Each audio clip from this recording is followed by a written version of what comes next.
Hi guys, welcome to another video of Mobile Bike Gaming, and today we are going to take a look at, very well, I don't need it up in front of me because it's a long damn title. We are taking a look at Like a Dragon, Pirate Yakuza in Hawaii.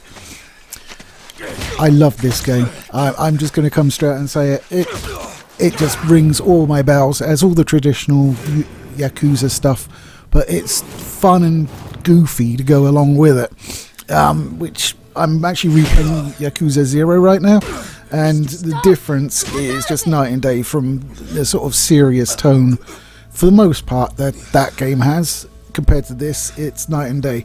Goro is... well, Goro Majima, who is an antagonist and sort of ally in previous games, as I recall. I haven't finished them all. I've only finished the first one and this one. So, yay me, I'm getting there, but it did spur me to start replaying the series in order, so I've got my hands full. But Goro is just a fantastic protagonist, that's the one, because he's just so fun. He just doesn't give a shit, but when he does give a shit, it's with his entire soul. So, he's taking a boat somewhere in Hawaii. I'll keep it vague because I want you guys to play this because I fucking love it. And the boat goes down. He gets washed up on a beach. A little boy finds him. A little boy called Noah, Rich, finds him, gives him some water, and he's like, "You saved my life. Excellent. I'm gonna be your best friend." And yeah, he's basically becomes the kid's best friend. This slightly psychopathic and now amnesiac Yakuza, which is it's so charming. It's like I was saying in my Avowed review, and trying to get in those characters, it's like they'll fight anyone. It took me minutes to really be into these characters in this game. I was just like, yeah, I'm sold.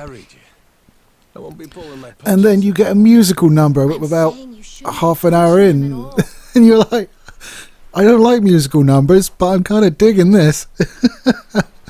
It's just fantastic. So anyway, let me get on about the plot. So, as I said, Goro has washed up on an island and he has lost his memory. Noah saves him by giving him water. And Noah has a pet baby tiger also called Goro, which features in one of the more stranger side stories, but okay. And you meet his dad, who is a treasure hunter, and you find out about an island where the Yakuza are, so you're like, oh, shit, I was probably going there. And it's about you trying to get there initially, and then, of course, you get your own ship and become a pirate. The ship is... it's very sort of Assassin's Creed Black Flag in the way it works. You obviously have, broadsides and machine guns that fire forward.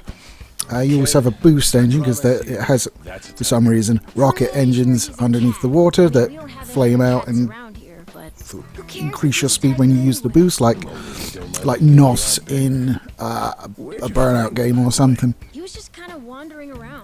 And you also complete side stories and challenges to get people to join your crew. When they're on your crew, you can assign them either to the guns or the machine guns or to boarding parties. I think you can unlock up to 4 of those, and you have a leader for each, and each character, if may or may not have a special ability, is a leader that buffs the team. And it's really well done, and I had so much fun with it. I finished most of the main stories. The campaign, there's still a few bits for me to do, but it does have a new game plus, which is good. There was one bad guy pirate I couldn't defeat. He was just smashing me all the time. I could get his ship, but I couldn't win the deck battle. There are a few frustrations in this game. Most of them come from enemies that are able to throw grenades. You will find yourself, if you're fighting a lot of them, getting stun locked and bounced from explosion to explosion, which is very frustrating, as you can well imagine. You will also get exploded when you knock out a guy that's holding a grenade, because obviously the grenade goes off. Lovely. I mean, you do have a pistol, but it's not really something I ever use a particular amount. I just used it when I remembered I had it, basically. But outside of that, I really enjoyed the combat. You have 2 styles for melee combat, and that's Mad Dog, which is Goro Majima's sort of fast, aggressive, regular style. And then you have Sea Dog, which is where he gets to use all the pirate bits, like pistols and cutlasses and what have you. And he has a chain whip with a grapple on the end. So, you know, there's a lot of variety. You can unlock different combos or just unlock sort of buffs for him, so like damage, health, that sort of thing. And that's all done with money and experience. You earn like experience for completing sub-stories, taking down enemies, you know, raiding ships, stuff like that. And you'll end up with a lot. You'll be like, oh, that's a lot of money. I'm good for a while now. And then you start upgrading your abilities and you're like, no, I'm not good. I'm not good anymore. It's all gone. I'm back to picking up shit off the floor again. Technically, it runs okay. I did have a problem with it crashing frequently, though.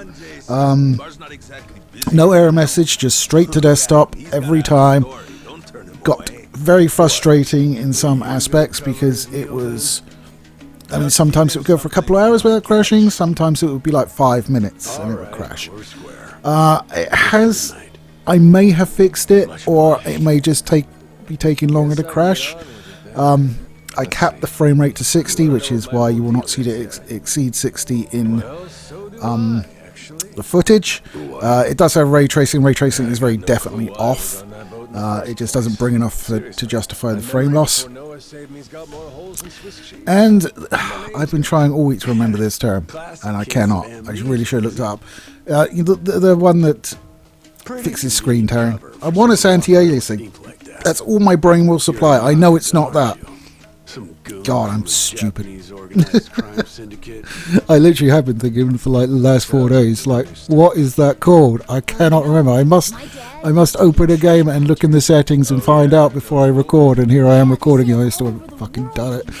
Asshole. But yeah, I mean, outside of that, the crashing, it runs fine on my system. And I super enjoyed it. You will see characters from the original games and sort of the mainline stories coming, because this is technically a side story like Infinite Wealth was. I never played Infinite Wealth. The last one I played was Aishin, and before that Like a Dragon. So certainly this is more what I'm familiar with, but it still has just the insanity of it. It's just fantastic.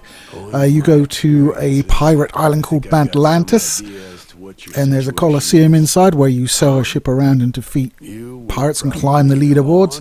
There's a batting game where you have to knock cannonballs that are fired at you into explosive barrels and try and clear stuff and open locks with it to get prizes. Well, points that can be exchanged for prizes. That's fun. There's the traditional karaoke that you can do.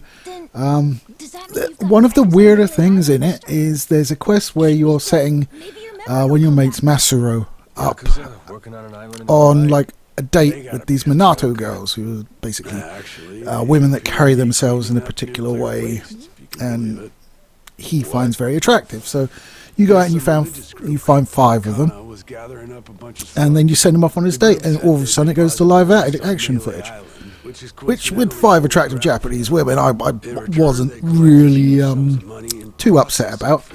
Masuro is pretty faithful in his character model, which is to say not particularly attractive, but they seem into him. And so you watch the FMV, you're like, okay, that was amusing. And then you're back in a bar, and Masuro sat there, and all the Minato girls are sat there, and they all look miserable. And you're like, oh god. So you talk to the Masuro, and you have another flashback to live footage about him starting to fuck up. And then you go and talk to each individual girl, and like they spent individual time with him, and it just keeps going and really outstays its welcome, in my opinion. I mean, like, just show us him fucking up in like a montage. Don't make me go and watch 5 separate videos for each of the girls.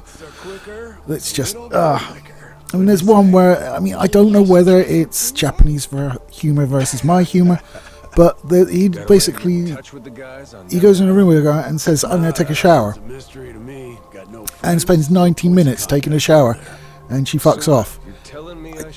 I was supposed to find that funny. I didn't. Like I said, I don't know if that one was lost in translation, so to speak, but I didn't find it particularly funny, and I could have done without seeing the guy shower. Let's put it that way. Still, it's better than seeing me shower. I go in with a blindfold. So that's kind of weird.